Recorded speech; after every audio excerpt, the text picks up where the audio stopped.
utusan-utusan datang kepada mereka. Ibnu Ishaq meriwayatkan sampai kepada Ibnu Abbas, Ka'ab al-Ahbar dan Wahab bin Munaibir berkata, yaitu kota Antokia. Rajanya dikenal dengan penyembah berhala. Lalu Allah Ta'ala mengutus kepadanya 3 orang Rasul, yaitu Syadik, Syaduk, dan Syalum. Akan tetapi mereka mendustakan, dan riwayatnya dari Buraidah bin Al-Hasib, Irmiyah, Qatadah, dan Az-Zuhair bahwa itu adalah negeri Antokia. Habis itu dengan firman Allah Ta'ala lagi, ini ayat ke seterusnya. Nah, apa yang mau ditanyain di situ? Ini tiga rasul ini, Syadik, Syaduk, Syalum. Yasin ayat tadi sama si 14. Bang Fandi bilang ada siapa tadi? Siapa?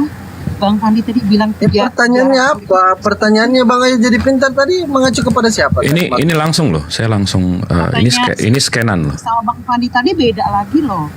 Ini scanan. Pertanyaannya apa? Siapa itu? Ini scanan langsung loh tuh dari ini. Nah, ini dijelaskan, silakan mendengarkan saja dulu. Ya ini Syadik, Syaduk, Syalum. Kenapa dia? Tapi sama Bang Fandi tadi beda. Allah, jadi akhir Isa. itu rasul apa itu yang dikirim? Ya, kalau pengertian kita, Nabi itu untuk diri sendiri. Jadi ada firman yang beliau terima dan untuk diri sendiri. Tapi kalau Rasul itu mesti menyebarkan. Nah ini dia utusan Allah, berarti ini jatuhnya Rasul sih mestinya. Oke, berarti ada 3 rasul sebelum Muhammad ya di Antioquia ya, betul nggak? Ya, menurut tafsir ini ya. Nggak, Pak Mas Jibril percaya nggak ada rasul sebelum Muhammad? 3 rasul sekaligus di Antioquia. Ada. Oh, kalau menurut tafsir ini ya ada, tapi saya nggak ini juga kan, nggak ngerubah iman saya juga kan, ada nggak adanya. Enggak masalah iman. Maksudnya gini kan, Islam percaya bahwa nabi dan rasul. Ada 140.000 rasul dan nabi, Bang. Oke. Nabi Muhammad sebutkan. Yang kita wajib imani dan tahu dan ini itu ada 25. Tapi total nabi dan rasul itu ada 144.000 kalau nggak salah. Ya, jadi ada artinya 124.000 itu termasuk 144.000. 144.000 termasuk 3 ini. Kenapa? Ya termasuk pasti dong, masuk dong. Oh, oke. Ya, saya cuma paham bahwa ada Allah juga Oh tuh ada 124.000, ya benar, 124.000. 144.000 itu penghuni surga dari sana dari Yahudi. 144. Iya, Nabi dan Rasul 124.000. Maaf, Afwan. 124.000 itu ada 3 di Antioquia. Nah, saya bisa nggak Mas Jibril itu memberikan sebuah literatur bahwa ini kan penting ya, ini kan tercatat dalam Al-Quran ya. Misalnya hadisnya. Ini tafsirnya bukan Al-Quran. Ya, Al-Qurannya kan memang menjelaskan itu, menjelaskan tentang mengirim. Betul. Ya kan, benar kan? Betul. Ada Rasul sebelum Nabi Muhammad SAW. Betul. Ya, lalu ditafsirkan namanya apa? Syadak, Sidik, Syuduk. Apa namanya? Siapa namanya? Syadik, Syaduk, Syalum. Oke. Kalau di dalam dikira-kira menurut Mas Jibril, Mama nggak berani ya mengira-ngira itu siapa?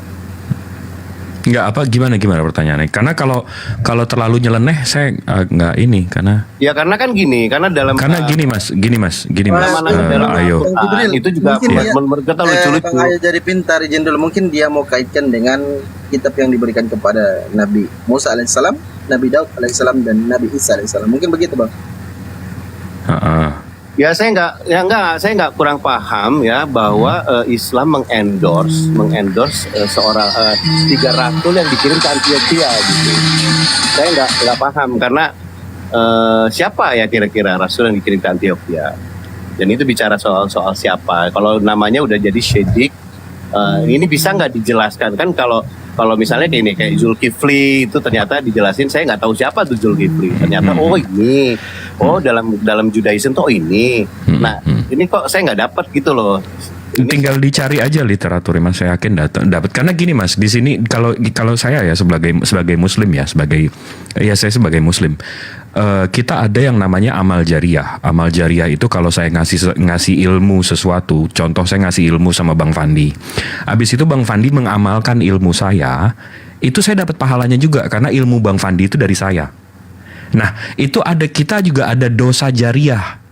Dosa jariah itu kalau saya menyesatkan orang, dosa dia itu saya kena juga.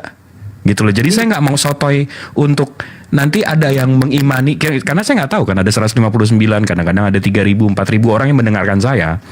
Dan kalau saya tiba-tiba menyesatkan, itu ada dosa jariahnya gitu loh. Jadi kami paling takut menyesatkan, Bang. Jadi Abang mesti paham itu juga. Jadi kalau saya mau jawab sesuatu itu mesti ada dalilnya, mesti ada literaturnya, mesti jelas gitu loh. Itu dia, makanya kan Mas Jibril ini kan sayanya sepertinya mengenal bahwa banyak memiliki dalil gitu.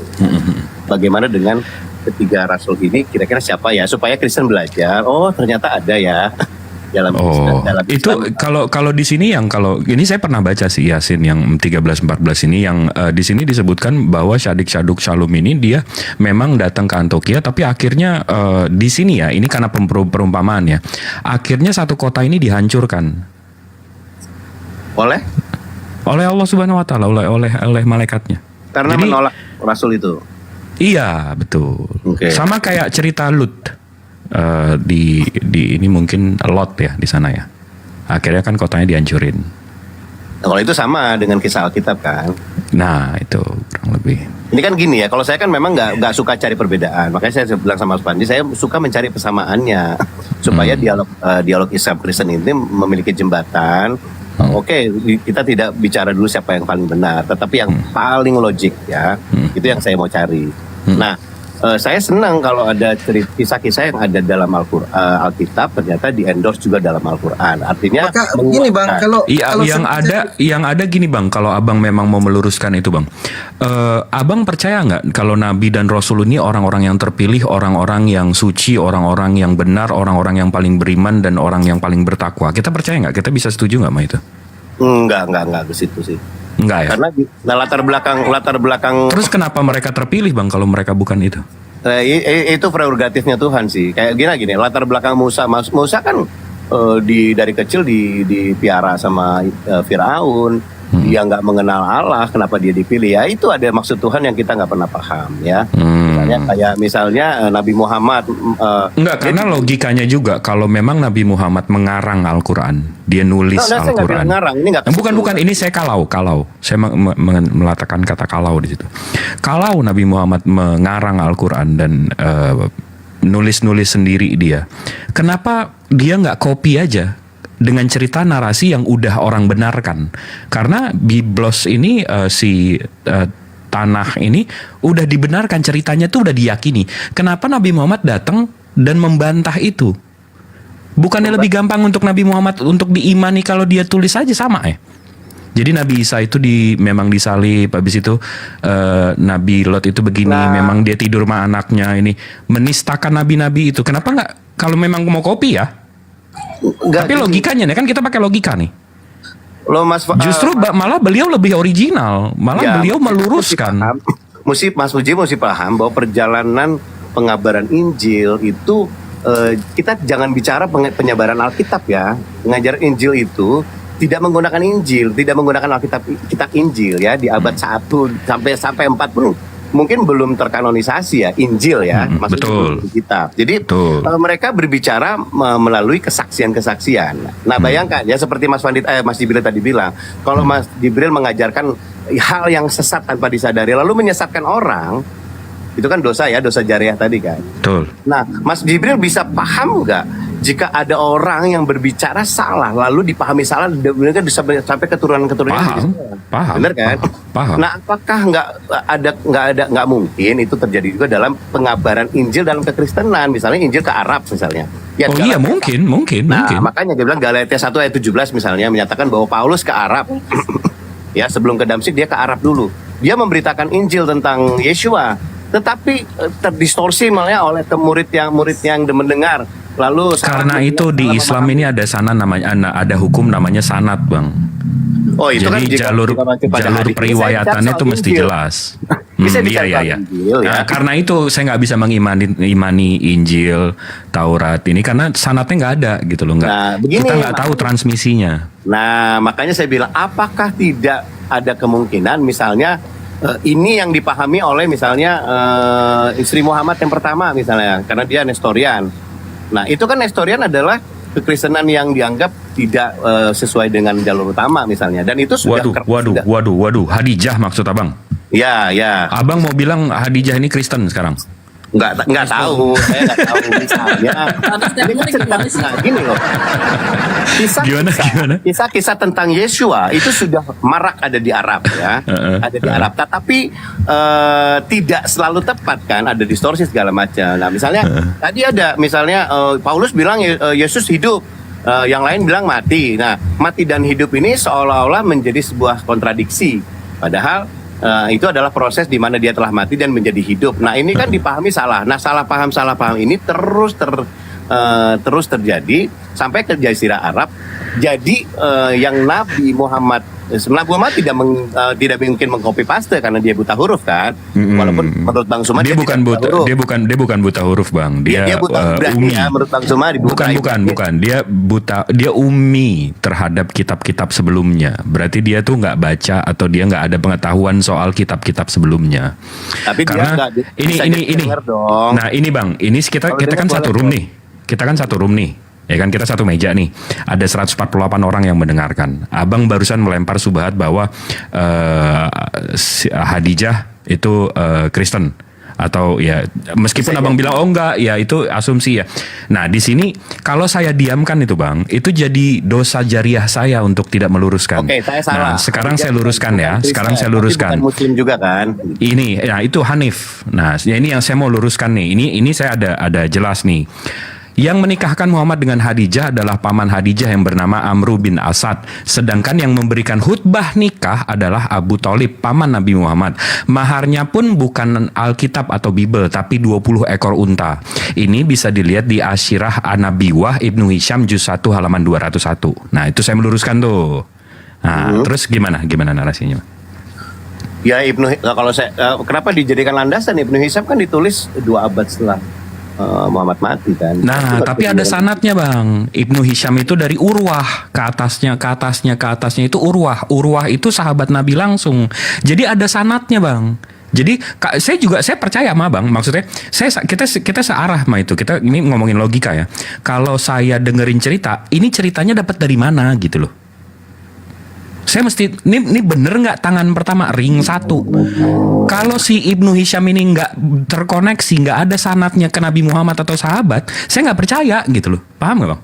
Then again itu artinya tradisi oralnya kan yang dipertahankan, betul nggak? Enggak, kalau itu tertulis, kalau itu kan tertulis. Iya, nah itu dia Bang, sanadnya ini sampai tertulis nih. Ini saya kasih contoh ya.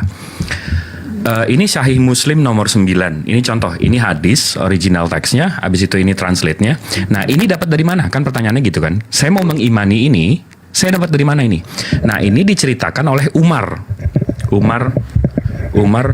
bin Khattab. Ini sahabat Nabi langsung. Nah, ini Umar. Ini sanadnya nih, Bang. Ini Umar menceritakan ke Abdullah, menceritakan ke Yahya, menceritakan ke Abdullah, menceritakan ke Kahmas, menceritakan ke Waki, menceritakan ke Zuhair. Nah ini mereka ketemu semua dan belajar semua. Nah ini saya bisa cek nih, Umar dia sahabat langsung, wafatnya tahun 23. Dia meninggalnya di Madinah. Habis itu Abdullah ini siapa? Dan ini Bang, salah satunya ini pernah bohong aja. Ini hadis langsung lemah Bang. Pernah bohong ya. Jadi yang ini pernah bohong satu aja, hadis ini langsung lemah. Nah, abang nanya, ini dicatatnya, ini terakhir. Jadi ini yang menceritakan sama Muslim. Ini kan Sahih Muslim. Nah, Sahih Bukhari itu begini juga, sampai dicatat Bukhari. Gitu loh. Jadi itu dia. Jadi ada sanad-sanadnya yang jelas. Jadi kalau kalau Muslim ya, kita kritis banget soal itu. Saya pengkategorian sadis saya paham ya, misalnya adalah syahih yang paling dipercayakan yang mutawatir. Ini saya sering banget berdiskusi dengan Muslim lain yang sahih aja pun mereka nggak percaya karena memang nggak masuk akal mereka misalnya, gitu loh.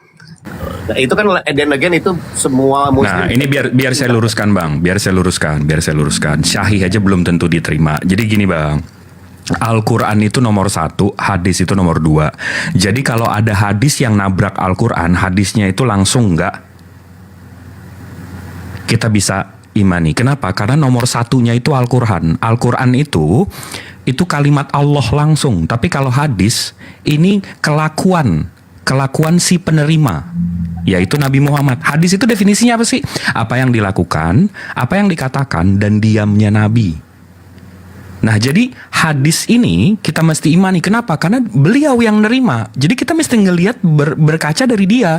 Contoh, ya, Bismillahirrahmanirrahim. Ya ayyuhallazina amanu kutiba alaikumusiyam kama kutiba alal ladzina min qablikum la'allakum tattaqun. Diwajibkan atas kamu berpuasa. Ini perintah Allah tuh langsung kata-kata di Al-Qur'an. Diperintahkan untuk kita berpuasa. Tapi gimana kita puasanya? Jam berapa kita sahurnya? Jam berapa bukanya? Apa yang boleh? Apa yang nggak boleh? Apa bagusnya? Sampai berbuka dengan yang manis, dan semua detail-detailnya itu kita lihat di hadis gitu loh Bang. Jadi perintahnya dari Allah, tapi gimana caranya ya dari Nabi Muhammad. Dan dari Nabi Muhammad itu sanatnya gimana? Jadi kalau tiba-tiba nih Bang Fandi bilang, Bang Jibril jam 3 kita boleh makan korma. Tunggu, nih hadisnya mana? Sanatnya mana? Nggak bisa saya terima. Bener nggak tuh Nabi Muhammad yang ngerjain? Gitu loh, kita nggak bisa asal terima aja gitu loh Bang, meskipun sahih. Makanya kemarin tuh berangkat dari situ, walaupun itu bukan materi yang saya bawa ya, soal Nabi Muhammad disunat, itu kan berangkat dari pemikiran itu. Seharusnya, makanya saya minta literatur kemarin, tapi ngaco gitu. Nah mungkin Mas Jibril bisa jelasin ya. Kalau soal sunat kan nggak ada di Quran ya. Tidak ada. Mila Ibrahim. Nah, itu jangan dikasih itu ya, karena itu kan ayat yang mau. Enggak dong, kan Mila Ibrahim banyak. Iya, Mila banyak. Ibrahim banyak. Hanif, kan? betul. Tetapi perintah sunatnya nggak ada. Oke. Lalu kita cari di hadis. Hadis tentang diamnya, tentang upocopannya, tentang lakunya. Kan juga nggak ada. Tapi itu saya nggak masalahin kan. Yang saya masalahin Mila Ibrahim itu ada di An'am 161 sama An-Nisa 125 itu. Ngerti banget saya. Mila Ibrahim. Jadi Indra, mau siapa Indra kemarin. Iya, ya, saya juga dengerin itu di situ. Paham Mila dan dinnya. Oke, kita nggak ke situ. Jadi gini, kalau kembali ke laptop ya, ke soal ini kan ayat Quran menjelaskan ada rasul Tuhan yang diutus ke Antioquia ya. Itu kan tidak bisa dipercaya begitu aja dong. Ya, Mas Didi sepakat ya. Tapi kan ada sanatnya Bang tadi. Itu kan saya bacain tadi tuh Ibnu Shishak meriwayatkan sampai ke Ibnu Abbas, ke Ka'ab al-Bahar, ke Wahab bin Munair. Bukan hadis, nggak bisa. Iya, tapi ada sanatnya. Abangku. Nggak, maksud saya gini, kalau memang mau dikonfirmasi tentang ayat itu ke hadis, oke, saya fine. Oke, saya siap nih. Oke, saya percaya. Kalau Ibnu Hisham saya nggak mau landaskan itu ke situ. Oke. Gitu loh. Nah, jika memang itu dipercaya sebagai Ibnu Katsir bilang syadik dan segala macam, saya cuma bertanya, kira-kira di dalam ada nggak tokoh yang dicatat dalam Kristen itu dicatat dalam Kristen? Karena Antioquia itu kan ternyata ada kan. Ya, untuk pertama kali disebut Kristen malah di Antioquia. Ini kota yang penting. Dan seperti untuk? Itu peran Paulus juga di situ sangat penting. Penting untuk? Ya, maksudnya sebuah kota yang penting sehingga dicatat kan? Itu untuk kekristenan kan? Enggak. Informasi ini itu menjadi kota yang lumayan penting karena ya tercatat dalam Alkitab bahwa itu. Iya, untuk kekristenan kan. Kota Antioquia itu penting untuk kekristenan kan? Oh iya, karena memang sejarah Kristen kan disebutnya di situ. Maksudnya ditegaskan oleh banyak ayat bahwa ada rasul yang dikirim ke sana. Saya malah gembira. Ternyata ada ya di Al-Quran gitu. Nah, apakah sama atau tidak? Kalau nggak sama ya nggak apa-apa. Nggak, gini Mas mesti paham. Ayat Al-Quran di Yasin 13-14 ini menceritakan bahwa ada kota, bahkan nggak disebut itu. Di Al-Quran itu nggak disebut Antioquia atau nama yang dikirim. Tapi message di Al-Quran. Tadi Mas ngomong saya diem loh. Ya. Jadi di Yasin ini diceritakan ada Rasul yang dikirim ke satu kota dan kota itu melawan karena kota itu penyembah berhala. Habis itu Allah marah dan hancurkan kota itu. Itu pembelajarannya. Jadi kami sebagai umat Islam, ini di Al-Quran ya, ini Al-Quran bukan tafsir ya. Kami diajarkan untuk tidak menjadi kafir kepala kami ini mesti terbuka untuk menerima ilmu-ilmu. Seperti saya barusan, saya menerima ilmu-ilmu abang. Saya nggak boleh kafir, saya nggak boleh menolak. Itu ajarannya bang. Nah tapi kalau ditafsirkan itu berarti menurut cerita si ini yang turun dari ini, yang sanadnya begini, itu nama rasulnya ini dan itu kotanya Antioquia. Mau kotanya diganti Paris pun nggak mempengaruhi pengajaran yang Al-Quran katakan bahwa ada kota yang dikirim 2 rasul ditambah 1 dan mereka ngebangkang, mereka penyembah berhala dan dihancurkan. Abang paham nggak? Mau kotanya Antioquia itu kan itu yang saya bilang penting untuk Anda kan. Mau itu diganti Paris, mau diganti Jawa, mau diganti Bandung juga nggak ada urusannya kan? Paham nggak bang sampai sini? Oh paham banget. Nah, karena gini, itu maksud saya. Yang saya paham adalah berbeda ya antara Quran dengan Alkitab itu berbeda ya. Quran kan berisi firman Allah yang memuat banyak sekali syariat, hukum dan ajaran ya. Betul. Berbeda dengan Injil. Injil itu kabar dan harus akurat gitu loh maksudnya. Gitu loh maksud saya. Mesti akurat gimana nih bang? Ya akurat. Jadi jangan gini ya. Misalnya gini, ada cerita bahwa Yesus disalib gitu kan, harus akurat. Kalau nggak akurat, saya nggak percaya Injil. Makanya saya bilang, Bang Jibril, tadi sedikit pembahasan dengan Bang Ali jadi pintar itu soal pengaliban. Beliau kan senang mencari persamaan. Makanya kita bawa soal Yesus itu ternyata tidak mati, Nabi Isa alaihissalam juga tidak mati, kan begitu. Silakan Bang Jibril. Sebenarnya itu yang tadi esensi saya bilang soal nabi-nabi sebelum ini dinistakan dan Al-Quran meluruskan.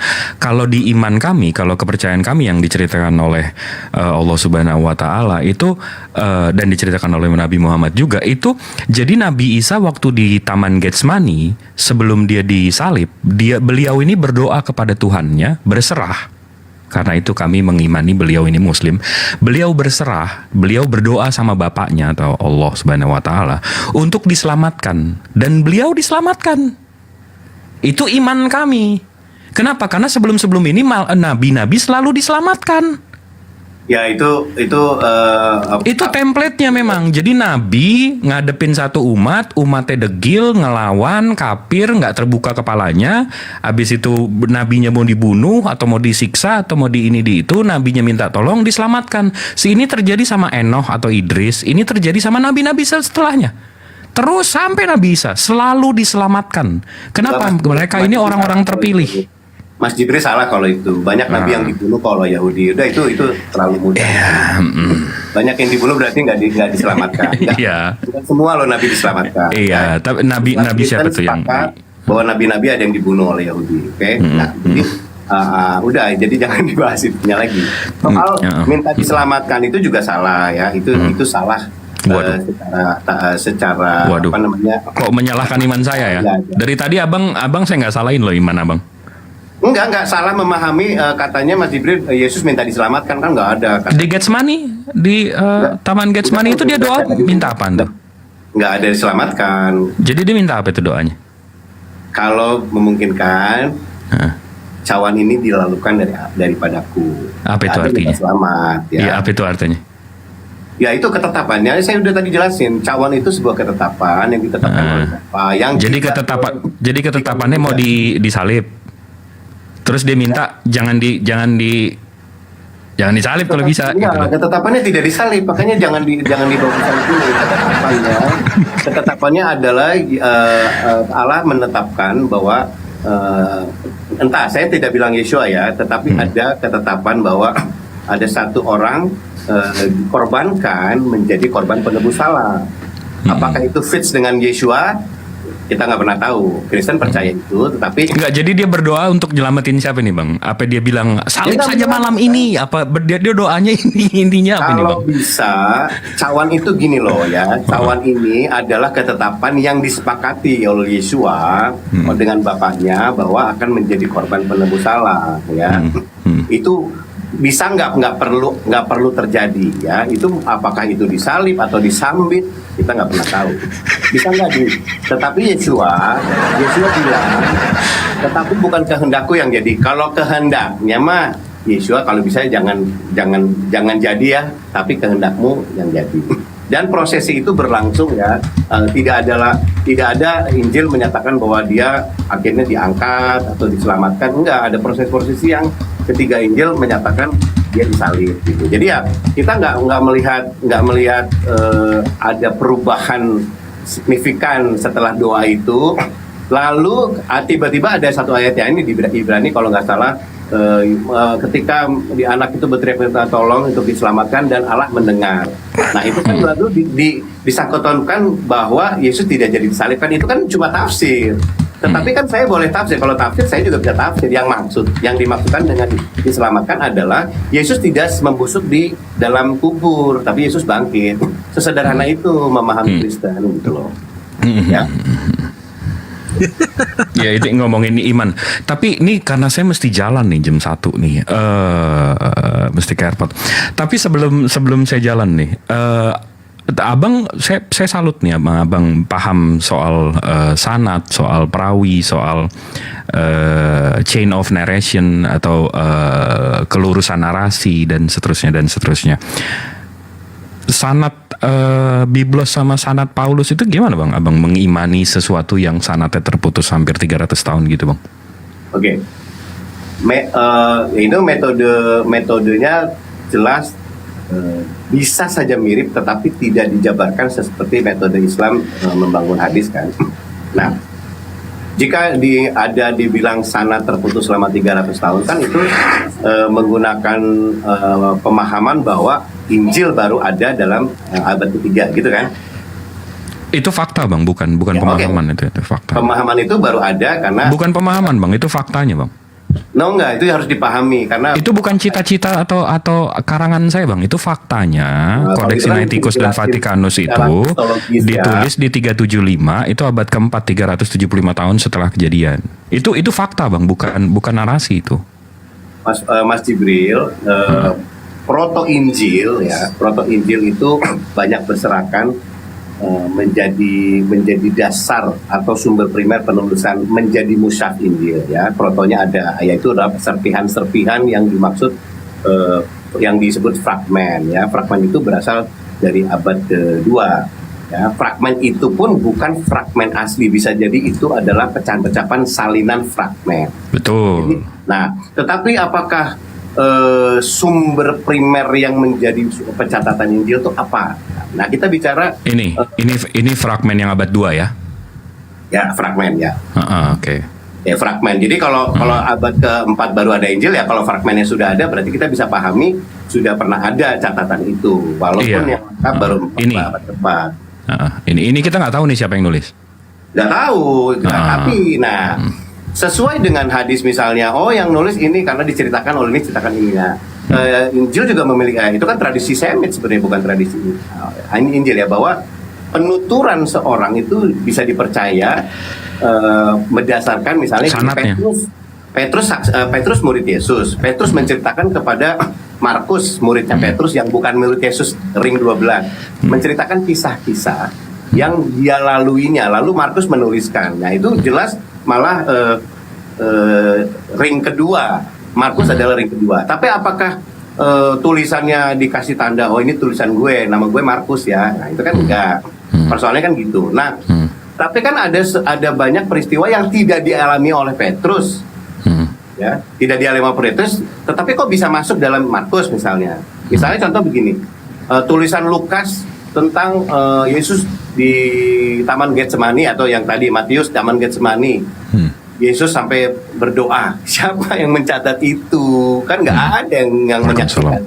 Tidur semua kan murid-muridnya. Kok bisa ada itu? Nah, orang Kristen salah memahami dengan berkata bahwa itu Roh Kudus yang bisikin ke penulisnya. Itu lucu menurut saya kalau bisa. Itu sama ada yang nulis Tuhan dalam hati itu ngomong apa dia bisa tulis itu lebih keren lagi situ, gimana itu cara baca. Makanya saya bilang kekristenan dulu itu di pemikiran orang zaman dulu lalu diwariskan kepada Kristen modern seperti sekarang seharusnya udah nggak fit. Bukan Roh Kudus yang ngasih tahu. Ya. Karena peristiwa Yesus berdoa sampai katanya keringatnya seperti darah, tidak ada saksi sama sekali, berarti yang nyeritain siapa? Yesus sendiri. Ya, Yesus sambil ngomel lah ceritanya. Ini tafsir saya. Lu kampret ya murid-murid, gua berdoa sampai keringet darah lu pada molor. Gimana sih? Oh, itu dipaham. Oh, gila, Yesus berdoa sampai gua doa. Emang kenapa Yesus? Iya, gua udah pengennya Bapak ngelaluin cawan ini dari gua sampai mewek nih. Enggak, tapi abang nggak menjawab nih. Biar saya rephrase nih. Bagaimana mengimani sesuatu yang sanatnya itu terputus 300 tahun? Nggak ada, Injil nggak bisa diimani, Mas. Injil itu catatan manusia yang bukan firman Allah. Nggak bisa, kita harus percaya. Makanya Oke, keren. nggak bisa nggak ada cerita iman di situ, saintifik ya. Siap. Oke, keren. Kebenaran dengarkan, baik-baik kebenaran dengarkan itu perkataannya dengarkan. Ya, jadi saya bisa aja berubah, tapi tidak menghamirkan semua iman saya. Misalnya gini, kayak Yesus nggak disalib, ya udah, tapi saya percaya Yesusnya ada, ya udah, saya percaya Yesus ada. Nah, saya nggak peduli apa Yesus disalib apa nggak. Karena apa?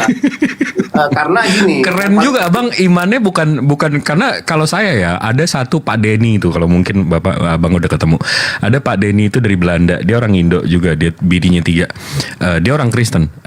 Dia bilang saya percaya sama KJV. Bukan KJV, iya dia KJV.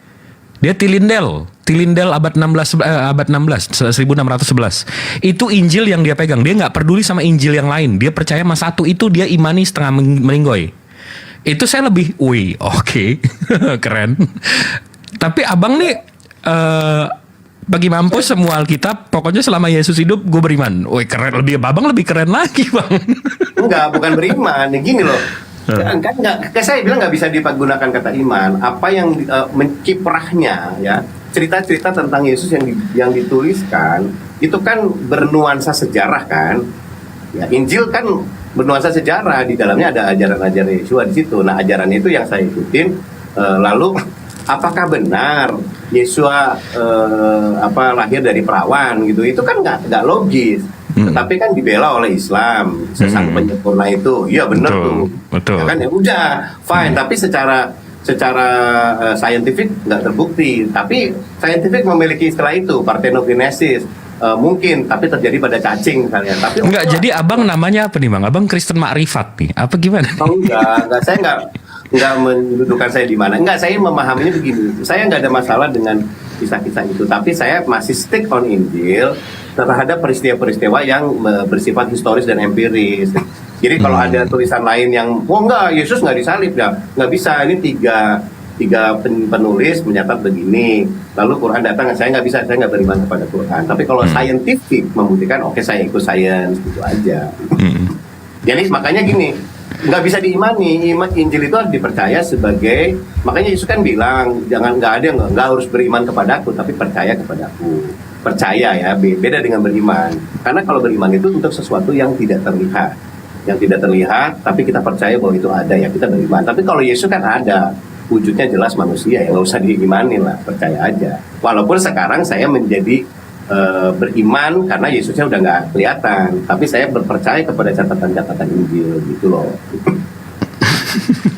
Keren. Sesat kan,